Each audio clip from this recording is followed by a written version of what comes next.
Baik, saudara, terkait kecelakaan maut yang terjadi di Tol Semarang Solo, saat ini saya sudah terhubung dengan jurnalis dari Tribun Solo. Ada Triwidodo di sana. Selamat siang, Tri. Oke, selamat siang Ratu Andri Bunet. Baik, baik, Tri. Ini terkait dengan kecelakaan yang terjadi tadi dini hari. Seperti apa kronologinya dan kondisinya saat ini di lokasi kejadian? Silakan, Tri. Ya Ratu dan Bunet dapat kami sampaikan bahwa kecelakaan terjadi di Jalan Raya Semarang, Jalan Tol Semarang Solo KM 487+600 jalur A.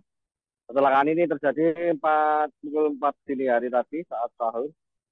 Kecelakaan ini terjadi berawal dari beberapa kendaraan yang ada di belakang saya, terutama kendaraan truk parkir atau truk mengangkut mobil yang terparkir di bahu jalan selepas rest area 487. Di mana saat itu atau pagi tadi ke kondisi rest area penuh sehingga beberapa kendaraan ini beristirahat untuk menikmati makan sahur di bahu jalan di dekat rest area.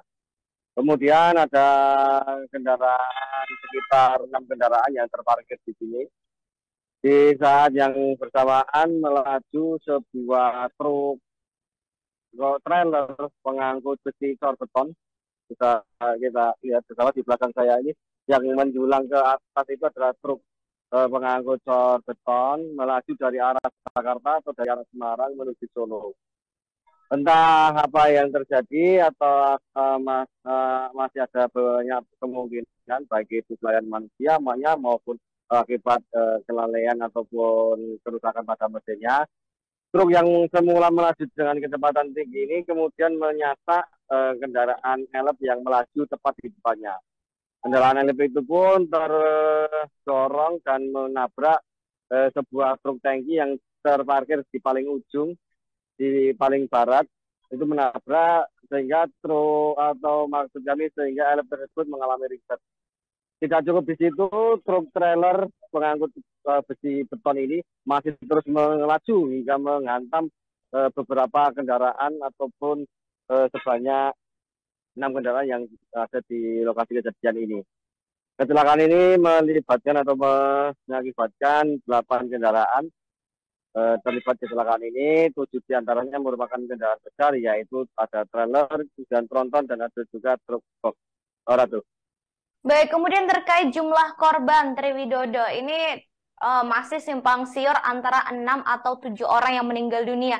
Ini tepatnya ada berapa jumlah korban dalam kecelakaan maut ini, Tri? Ya, dapat sama saya sampaikan terkait dengan kondisi di lokasi di 487 sendiri, Ratu, di mana saat ini tim masih melakukan ataupun evakuasi kendaraan yang terlibat kecelakaan ini. Kemungkinan proses evakuasi ini memakan waktu yang cukup lama, mengingat kendaraan yang terlibat ataupun yang terpotong ke dalam lahan milik tol ini cukup berat dan berada di lebih ataupun berada semacam di bawah tebing gitu. Sedangkan untuk alat berat ataupun kren yang disiagakan pada pagi hari ini ada 2 kren. Ini terlihat di belakang saya ini tadi baru saja melakukan pengangkatan, namun karena tim PA dari Dirlantas Polda Jateng saat ini masih melakukan ataupun berusaha melakukan penyelidikan sehingga pikiran ini diistirahatkan sementara untuk memberikan ruang kepada penyidik untuk melakukan penyelidikan.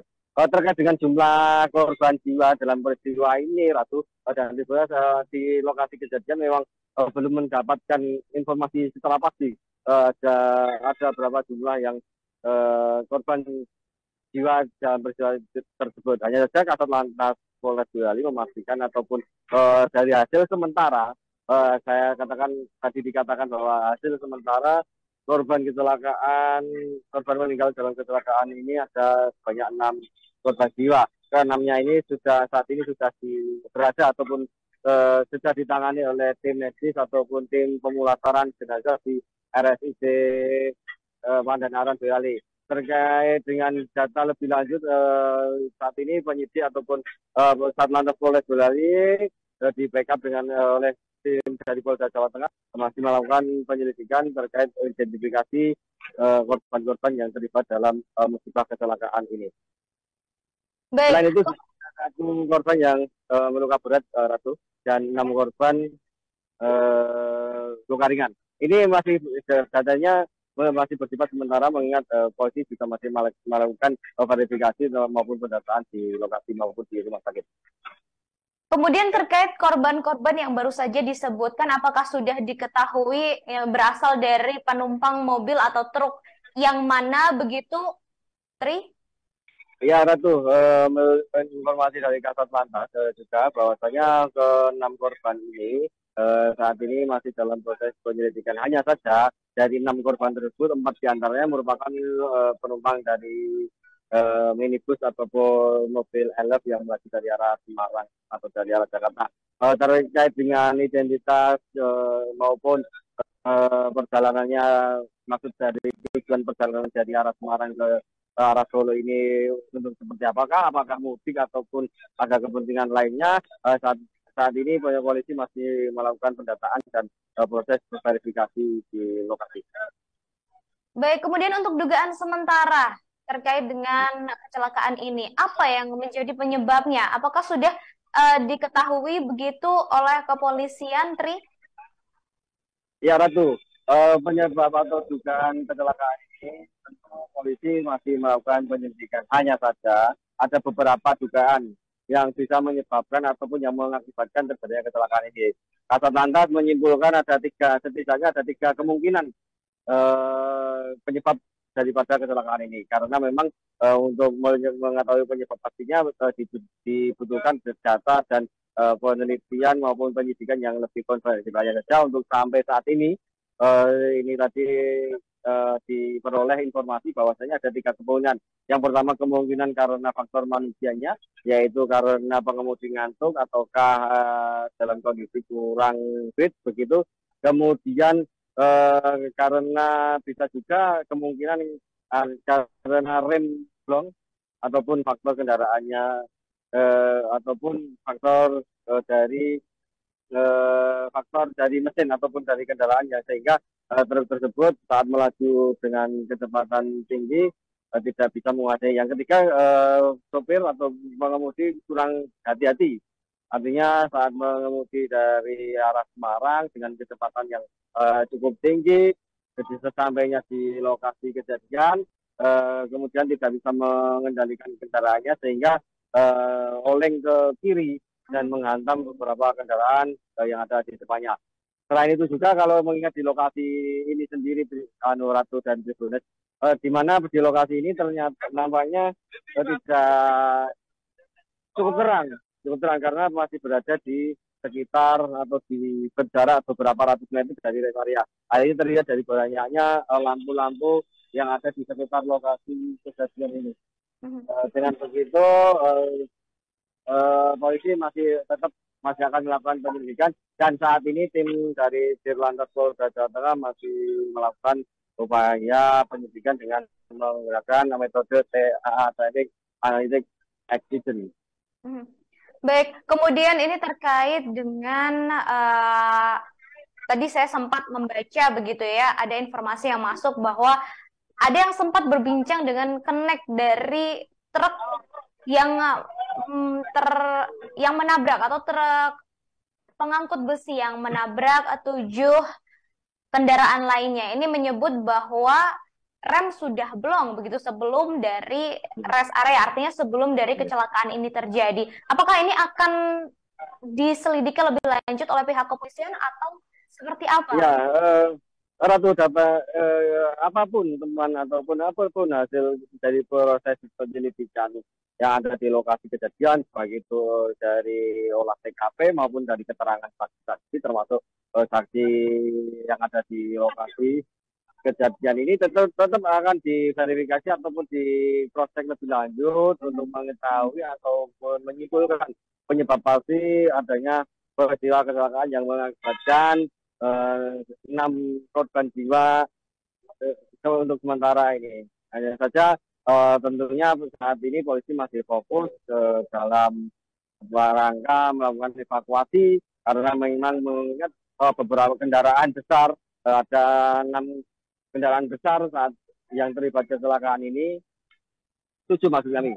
7 kendaraan besar yang terlibat kecelakaan ini masih berada di lokasi kejadian dan hanya baru elep dari delapan kendaraan yang terlibat kecelakaan, baru 1 kendaraan kecil yaitu elep yang berhasil dievakuasi. Selebihnya kendaraan yang terlibat kecelakaan ini masih berada di lokasi kejadian, termasuk truk pengangkut paket ini yang ada di belakang kami. Ini termasuk salah satu kendaraan berat yang cukup menyita waktu proses evakuasinya, sehingga untuk penyelidikan tentu akan segera ataupun akan ditindaklanjuti oleh penyidik dari Polres Jaya apapun temuan yang ada di lapangan, baik itu para saksi, hasil olah TKP maupun dari hasil tim analitik accident atau tim TA dari Dirlantas Polda Jateng.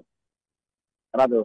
Untuk penjagaan sendiri di lokasi kejadian seperti apa, Tri? Karena kalau dari video-video yang saya lihat begitu ya, justru malah TKP ini penuh dengan warga yang menonton gitu. Lalu terkait juga dengan arus lalu lintas di jalur tol yang menjadi lokasi kejadian kecelakaan maut ini seperti apa saat ini kondisinya? Iya, Ratu. Kecelakaan ini tentu sangat menyita perhatian masyarakat, di mana tidak jauh dari lokasi kejadian ini, tol Semarang Solo KM48 ini berada di dekat kawasan pemukiman warga. Tentu mereka merasa penasaran dan ingin melihat secara langsung kecelakaan yang terjadi di tol yang ada di sekitar rumahnya. Meski begitu, masyarakat tetap tertib, artinya tidak menghalangi ataupun tidak mengganggu petugas yang melakukan olah TKP maupun petugas yang melakukan evakuasi kendaraan yang terlibat kecelakaan ini.